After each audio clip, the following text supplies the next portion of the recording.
morning, my dear Akshans. How are you all? I think you're all staying safe at home. In chapter 1, we have completed, that is crop production and management. Now I am here to teach chapter 2, microorganisms. You're all very eager to learn about microorganisms. Am I right? Shall we go into the topic microorganisms? So before we learn something about microorganisms, let us see what are the things, living things we see around us. So the first one, we are going to see about the plants. There are different types of plants. There are herbs, there are shrubs, there are creepers, there are climbers and trees, the large size plants, trees. So there are different types of plants are there. Likewise, if you take animals from smaller size to bigger size, there are many animals. So we see different plants and animals around us. Am I right? Yes. So these we can easily see through our naked eyes. What is this? Can you guess this picture? This picture is about a bread. This is about the bread where some outgrowths are shown in the bread. Can you see some outgrowths? So if you see this bread mold, you can see some outgrowths here with the spherical bodies. This spherical bodies, we can call it as sporangium, and this stalk-like structure, we call it as sporangiophore. So this structure we cannot see through naked eyes. So we can use a magnifying glass can be used to view this structure of rhizopus. So what is rhizopus? It is new to you. No, it is not new. It is actually, we call it as bread mold. The scientific name of bread mold is rhizopus. So let us learn. What is the scientific name of bread mold? Yes, correct. You are right. It is rhizopus. So this structure can be seen with the help of this magnifying glass. Now you can see a structure which is moving here and there. Can you guess what is this organism? This is amoeba, which lives in water. Correct? So amoeba is a unicellular organism. In class 7, you would have studied about this amoeba. So how can we see this amoeba? Using magnifying glass? Absolutely not. Even through our naked eyes, we cannot see this amoeba. So to see this amoeba, we need a compound microscope. So what is a compound microscope? You would have seen in laboratories. In our biology lab, you would have seen this compound microscope. So this compound, using this compound microscope, we can see amoeba clearly. Next, if you take how these microorganisms are classified, we see. So before going into classification, I would like to tell you where these microbes are present. One activity, that is, you are taking a spoonful of soil, adding in water in a beaker. Mix it well. Take a drop of water, put it on a slide, observe under the compound microscope. Correct? So observe it. We can see some microorganisms present there. You have a doubt whether these microorganisms are present in water or soil. Some may say it is in soil. For that, we go on to the next activity where we select a pond water and we take that pond water and observe under microscope. We can see the same microbes present in water. So we can conclude by saying that microbes are present in both water and soil. Now coming back to classification of microorganisms, I classify this microorganism based on 4 groups. The first group is bacteria, the second one is fungi, third one is protozoa, and fourth one is algae. Once again I will repeat. The first group is called bacteria, the second is called fungi, third one is protozoa, and last one is algae. So you may think of one microorganism which is disturbing us now. Can you guess what is that microorganism? Yes, you are right. It is virus. So virus is a separate category. It will not come under this group. So virus I will be dealing with separately. So the next group is the virus. This image, I think you are well thorough with this image. Can you guess what virus is this? Yes, absolutely. It is coronavirus. So about this in detail, let us see in the future upcoming classes. So this virus, so what are the things are affected by virus? What are the organisms affected by virus? If you take the plants, plants are also affected by virus. For example, TMV. TMV is a tobacco mosaic virus which affects the tobacco plant. So here you can see a thorn leaf where it is affected by virus. In this side you can see the structure of this. Why I have taken this actually a image of a bacteria. It is not a virus image, it is a bacterial image. Why I have taken bacteria is there are some viruses which affects bacteria also. So virus may affect plant, virus may affect the bacteria, and of course humans. Virus also affects humans in, for example, a common cold, cough, sneezing, everything is because of this virus. Some deadly diseases like corona, right, and polio, chickenpox, everything are viral diseases. So first we saw the classification of microorganisms into bacteria, fungi, algae, protozoans. Now we saw about virus. I think you are thorough with this. So these are some of the bacterial diseases caused by bacteria: typhoid, cholera, diarrhea, pneumonia, tetanus, anthrax, tuberculosis. So you at least remember two diseases, typhoid and tuberculosis. Typhoid is caused by a bacteria which is known as Salmonella typhi. Tuberculosis is also caused by a bacteria which is called as Mycobacterium tuberculosis. So these are some of the bacterial diseases. So there are a list of diseases. These diseases are caused by protozoans. What are protozoans?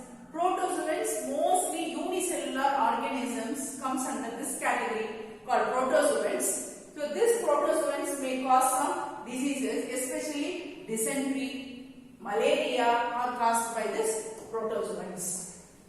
Now you can see this image where the first image, it shows about the bacteria, different types of bacteria. Already you would have learnt about different types of bacteria based on shapes. Rod-shaped bacteria, which is called as bacillus.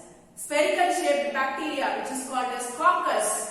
Comma-shaped bacteria, which is called as vibrio. So there are many types of bacteria. So you can see some images of bacteria over here.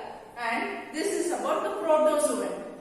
It has a flagella which keeps on lashing. So this is a flagella which keeps on lashing. This is called trypanosoma. This protozoan is called trypanosoma.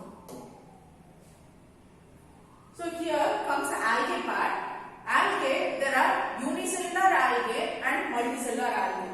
In this image, you can see algae which is called as Chlamydomonas. In your textbook, there is an image of this Chlamydomonas. You can just refer to it. So this is a Chlamydomonas moving. So how it moves, this picture gives a clear image of Chlamydomonas.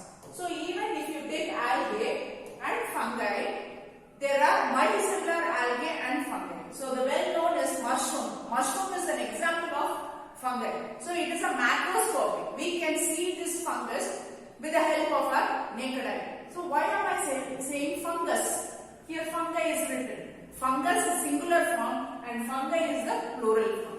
Here you can see some filamentous structure. So this is called cladophora. This is called cladophora. It is multicellular algae.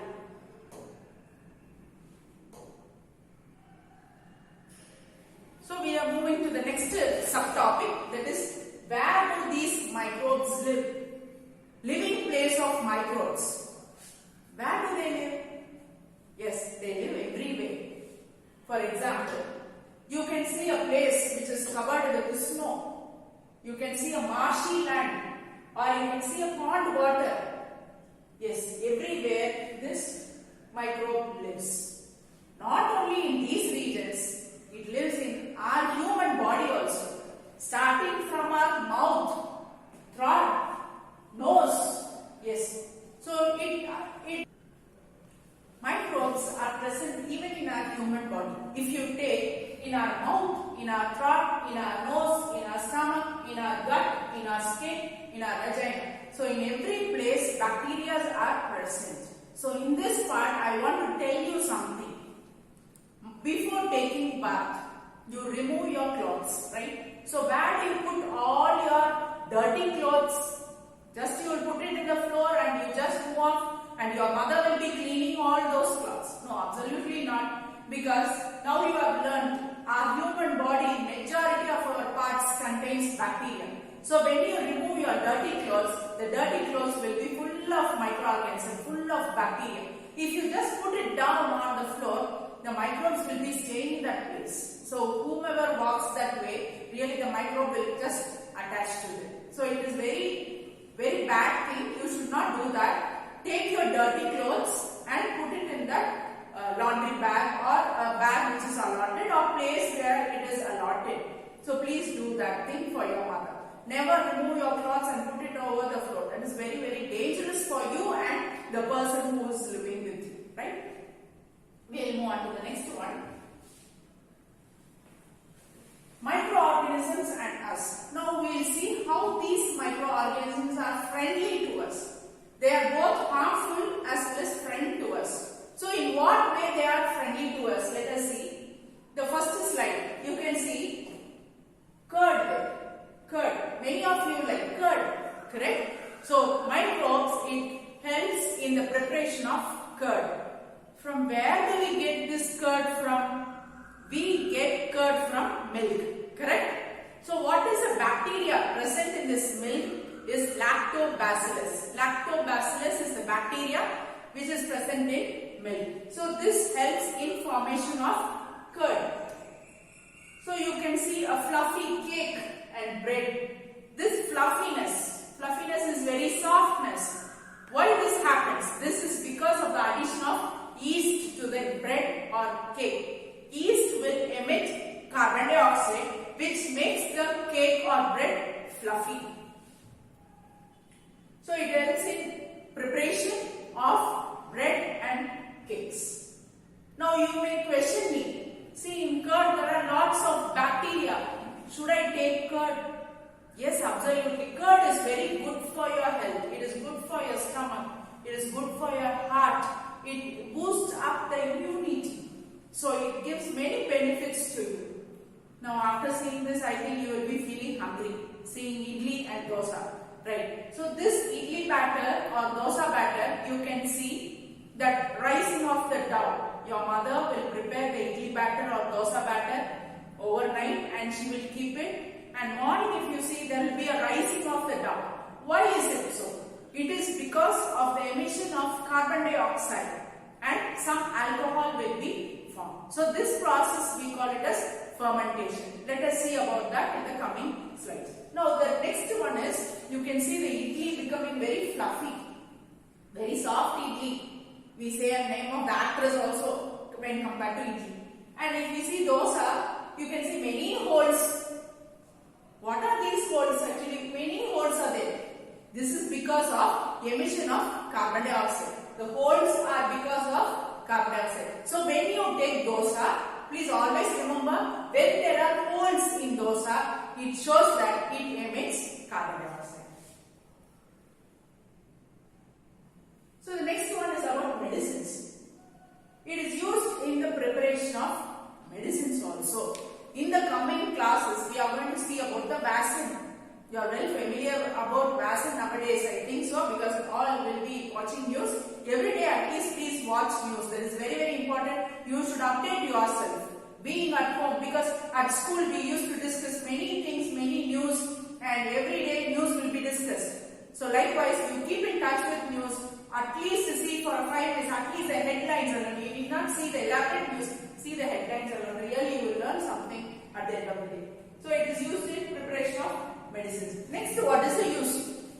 What is the use of microbes? So here decomposes. You can see decomposes like fungi, bacteria and some worms.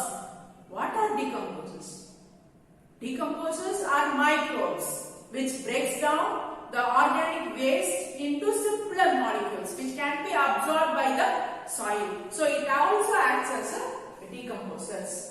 So now coming to the last part, with this I end my session, that is fermentation. Now we are going to prepare a dough. You try at home, a small activity. Take a dough or a flour, okay, wheat flour, best wheat flour. You take a wheat flour, add some sugar to it, add some sugar and then warm water, add some warm water, just make it as a dough. Your mother will prepare for your chapati or puri. So likewise prepare a dough. After 2 hours, if you just open it, you can see the rising up of dough. Why this happens? So this is the reaction which is happening there. Sugar is added, yeast is added, it gives out carbon dioxide and alcohol. So this process, you remember, this is called fermentation process. In the next slide, you can see the equation of fermentation. So here glucose, why I have written glucose? Because the flour, the wheat flour, it has sugar and you are adding sugar to it.